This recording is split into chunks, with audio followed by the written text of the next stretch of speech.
analysis, and we'll start with Arsenal, who survived a real scare against Wolves. 90+4 on the clock when an own goal went in. How significant, Jamie, might this goal prove to be, do you think? Huge. It was. It felt like, mentally, psychologically, if this had been a draw, you'd almost listen to some Arsenal supporters, even pundits after the game, talking about they felt that almost like the title was at stake on this game. And I've said this before on the back of last week, where they reacted late on to conceding a goal.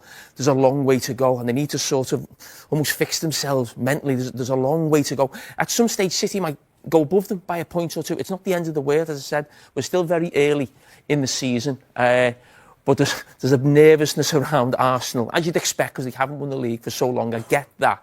But they're going to have to curb it between now and May. How do you see it, Olivier? Is this the season that Arsenal are going to end this long wait? Hopefully, I wish them.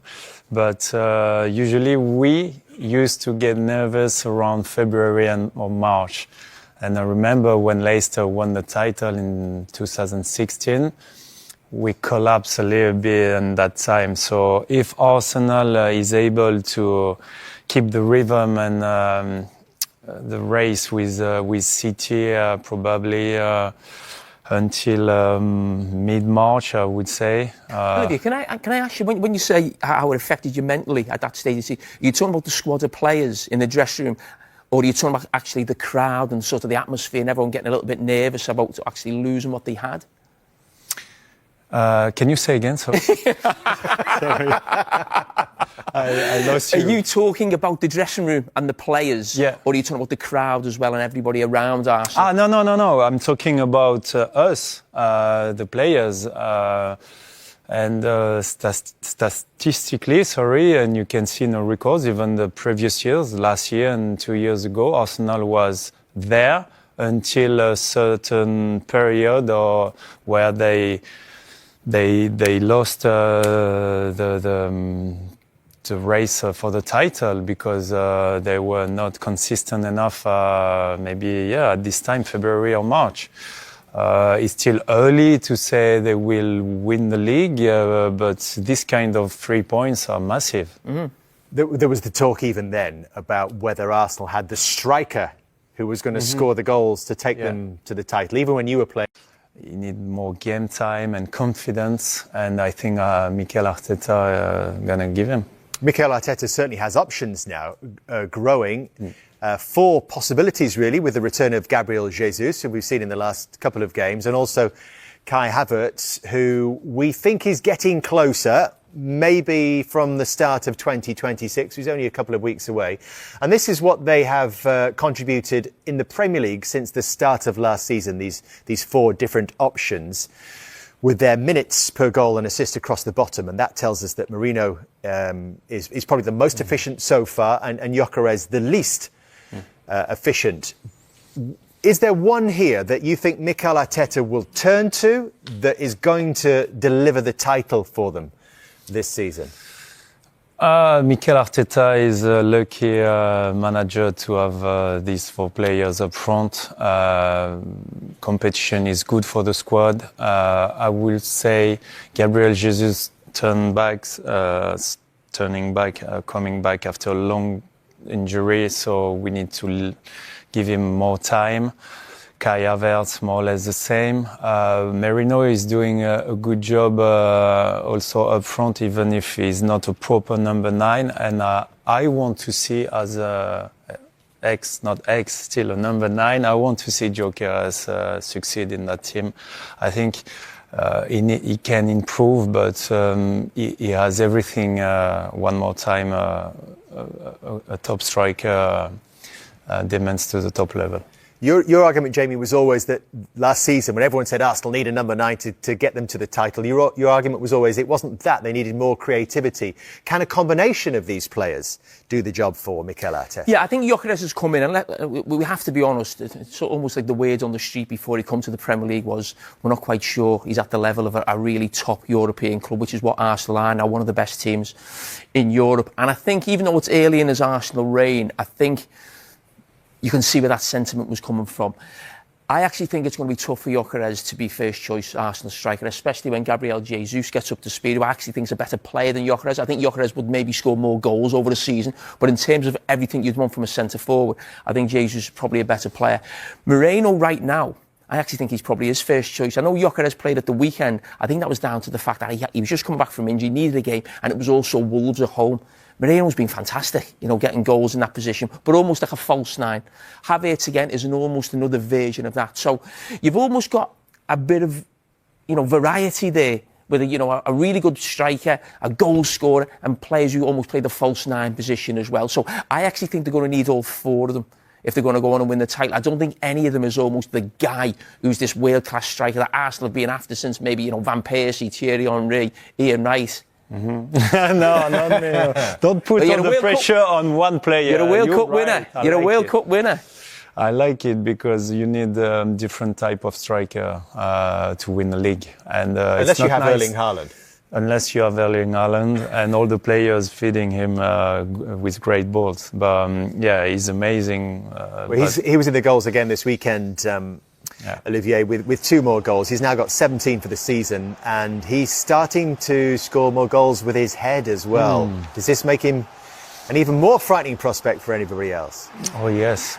If he's starting scoring goals with his head now, he's quite the complete striker, a manager would dream to have in his team. So that's an amazing cross from Núñez, I think. Yes, he tries to stay behind his defender. Then the defender, Jamie Wright, correct me if I'm wrong, but the defender cannot see the guy who will cross the ball and the striker. And you want to have the big vision, the big picture of what's happening. And I think he did well to go behind him, knowing that Núñez will cross second post, and after it's a kind of easy finish. Turns. How will that change things? Well, I suppose it depends, how well Mo Salah's playing. But if Mo Salah plays when he comes back for the way he did at the weekend, I think he's got a great chance of playing a lot of football still in a red shirt, of course. And the irony of it is, if he wasn't actually going to AFCON now, he'd probably be playing for Liverpool in the next game because he was fantastic when he came on at the weekend. And then we see that he gets an assist. And yes, the story is mainly about Hugo Ekitike. Of course it is. He's been fantastic. But the great thing about Mo Salah getting the assist is, great delivery. And Liverpool haven't scored enough goals from set pieces this season. They get one there. And Mo Salah and Ekitike coming together. And the great thing about that at the weekend was, on the back of us speaking about Mo Salah at the Leeds game, we're talking about an interview he did. Okay, is that his last act for Liverpool? Now, we don't know if this is his last act, but isn't it nice that we can put this graphic in and say, right, Mo Salah, more goal involvements than anybody in Premier League history. We're talking about, as I said last week, a world-renowned superstar, a superstar of the Premier League, a superstar for Liverpool. And I'm just thinking, maybe, who knows what's going to happen in the next few weeks when he's at AFCON. But it's much better that we're looking at that rather than dissecting an interview outside Ellen Road, basically, in terms of what is he doing as a Liverpool player, and is this his last sort of contribution? Well, we probably need to just clean up this sort of, if it is to be his final chapter or this latest chapter of this story, Jamie. I think there was a lot of talk in the studio last week about that being his final act. And now that he came on in that after 26 minutes and made such an impression in the game, are we going to see Mo Salah back for the rest of the season? I don't see Mo Salah playing for Liverpool next season. The big thing in my mind is, are we going to see Mo Salah from now to the end of the season? Now, we know he's now going to AFCON. AFCON will finish mid-January. Now, it's obvious he's got an issue with the manager. And I want to give credit to the manager. He could have easily said, no, Mo Salah's not involved for this game against Brighton. He'll go to AFCON, we'll sort it when he comes out. But no, he thought, it's bigger than me, it's about the team, and it's more important Mo Salah's on the bench, and he made a contribution in the second half. But last week I was giving advice to Mo Salah and his agent, and I'm going to do it again, because what we saw at the end of the game against Brighton was Mo Salah, a lap of appreciation, if you like, a little bit emotional, with the cop there. He's probably not sure himself whether that's his last time at Anfield, but I would, if he's thinking about moving on, I would urge him to think again. And the reason I would say that is, if Mo Salah is to move on from Liverpool now, the talk is he would go to the Saudi League, which is talked about over there, but probably nowhere else except when there's the transfer windows open. Now, to Barcelona or Real Madrid, we just mentioned the Saudi League. Now, Liverpool in the second half of the season, they could get to an FA Cup final. They could get to a Champions League final. Can you imagine Mo Salah in Saudi playing for whatever team he's playing for, watching Liverpool come out in Budapest in a Champions League final?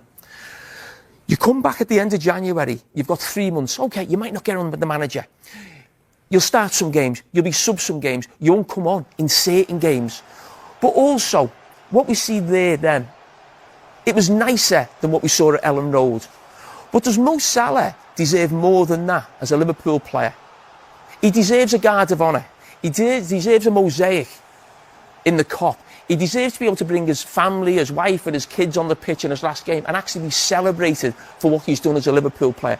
So put your differences with the manager to the side and just think, 3 or 4 months at Liverpool. Okay, the worst thing that's going to happen is I get this big send-off. The best thing that could happen is I'm walking out with my teammates in Budapest in the Champions League final. And if he was sat in Saudi Arabia watching Liverpool do that, I think he'd really regret it. Olivier, you are 39 and still playing. Mo Salah is 33. Still young. Yeah. Well, when you were at that stage, I don't know if you can remember, what are the things that you are thinking about when you are making big decisions like Mo Salah, it feels like, has in front of him? I was still hungry for more trophies, more wins, more competition.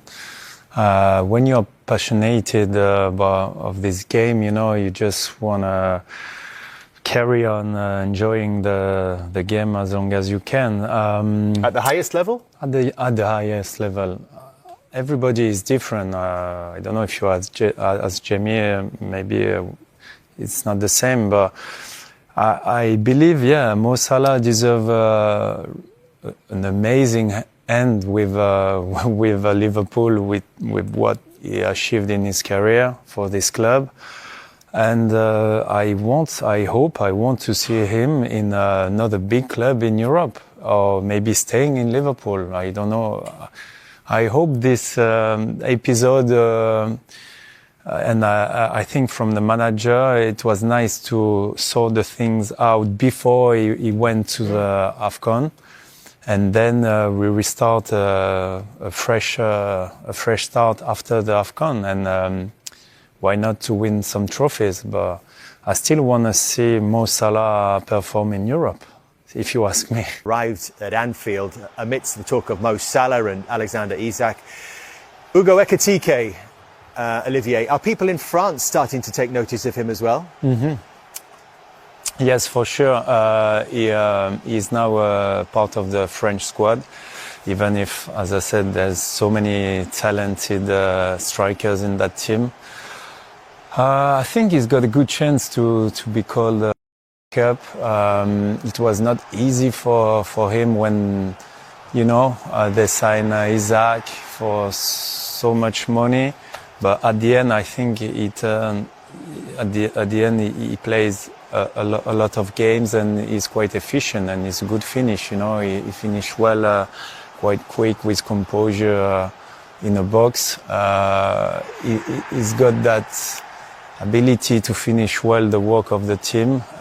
He can play on the side, so versatile, and yeah, I think brilliant strike. Do you think he can play alongside Isak, or do you think it's one or the other? Why not? Why not? If you want to play, I mean, yeah, he can play on a wing and Isak as a number 9. It depends, you know, the team you face. If you know you will have the ball all game, it's another string to your. Will he have to play wide if he's to play to France? Does Mbappe see himself as a central striker now when he plays for Real Madrid? Or would actually Mbappe maybe play wide and Ekitike through the middle? In the starting 11, it will be Dembélé for me on the left, Mbappe central, and on the right side maybe Désiré Doué for me. Does Mbappe decide where he plays?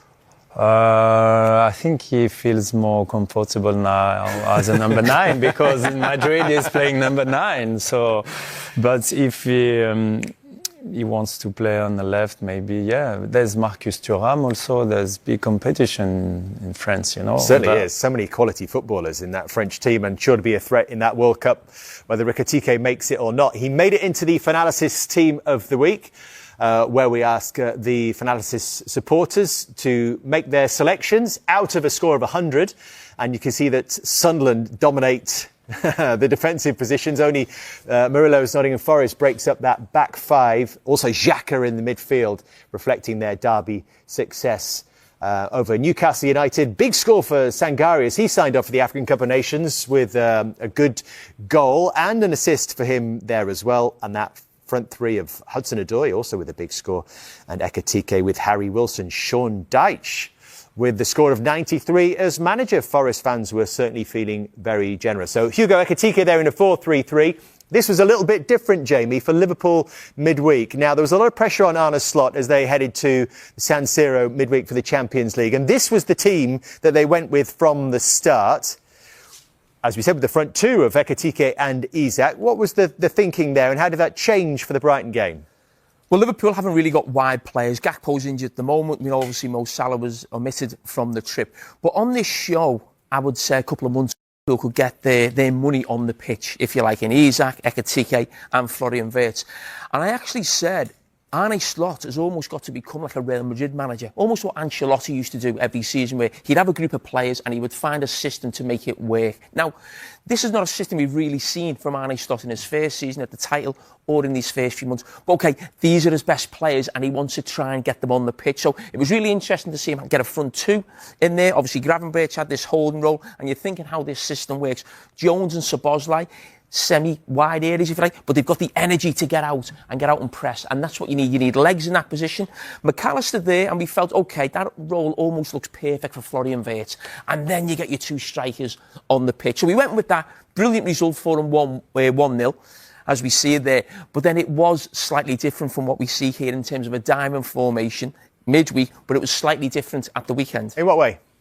Well, I just thought Florian Wirtz would come in and maybe McAllister comes out. But actually, when you look at what the manager did, he actually took a striker out. So you actually see Ekitike here on the last line of the zone as a lone striker. But what he did was he brought another midfield player in and ended up going with 2 deep line midfield players here in Gravenberch and Curtis Jones. Curtis Jones, who was fantastic on the day. And then he had 3 attacking players between the lines in terms of Florian Wirtz, narrow, McAllister in the centre, and Szoboszlai very narrow as well. So we're going to call that a pentagon. We've got a new system. I'm not sure what the word is for it actually, but rather than the diamond, we're going to call it the pentagon system. But it's a 4-5-1 with a very narrow midfield. So again, let's not forget, this is before Mo Salah comes onto the pitch, these clips here. Now, again, you see this position here with the 2 sort of holding midfield players.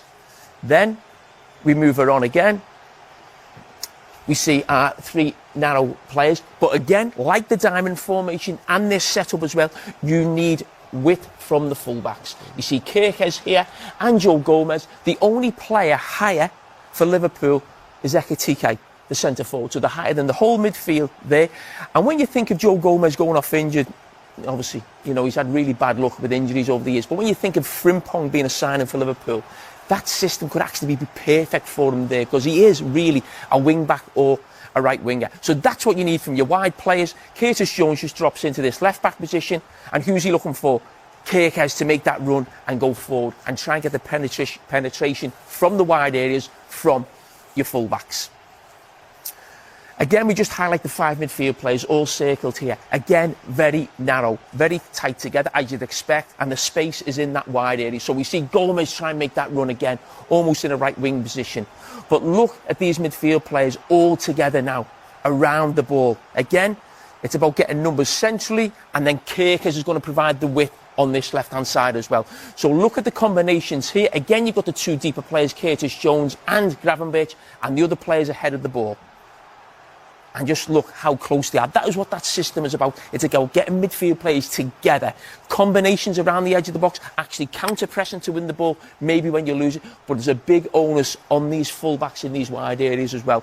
So going forward, I think this is something we're going to see a lot more, especially with Gakpo injured and now Mo Salah going to the AFCON. I think he's got a big part to play for Arsenal going forward. I really do. They've got a lot of options now in the centre-forward position. That's something we're going to get into tonight with Olivier Giroud. So, yeah, it should be interesting. I don't feel right now that they've got a real out-and-out world-class striker or player who can play in that position, but they've got a lot of players who have got a lot of qualities that I think they'll have to use all of them between now and the end of the season. Yeah, their strength in depth is really good, isn't it?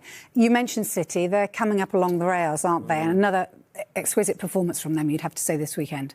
I'd call it exquisite result. I think performance-wise, I think Crystal Palace played really well in the first half and probably would be a little bit disappointed that they didn't go in front. Actually, I think Glasner after the game said that was a better performance from Crystal Palace than he had in the cup final, where they beat, where they beat Man City at Wembley. But Manchester City rode the luck. But when you've got a fella like him up front, it's just one chance and it's a goal. And I mean, he's just absolutely phenomenal. You just never think he's going to miss every time he gets a chance. And again, that's a big worry for Arsenal as well going forward.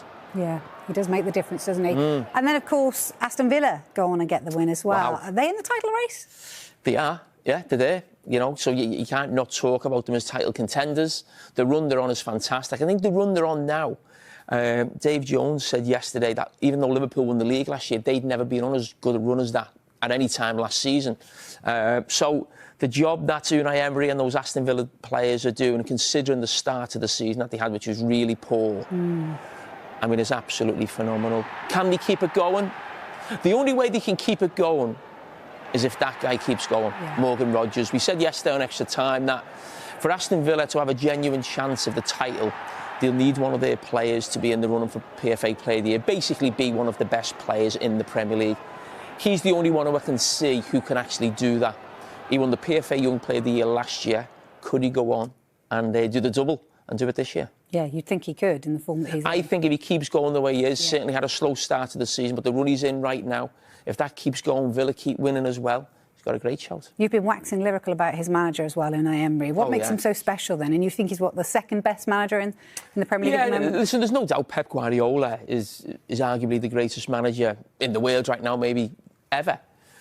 So it takes a lot to beat him with his accomplishments. But, you know, you think of Slot, did a brilliant job with the Premier League. You think of Arteta, the job he's done at Arsenal as well. But you think of the body of work Unai Emery's done in different countries, different clubs, the trophies he's won.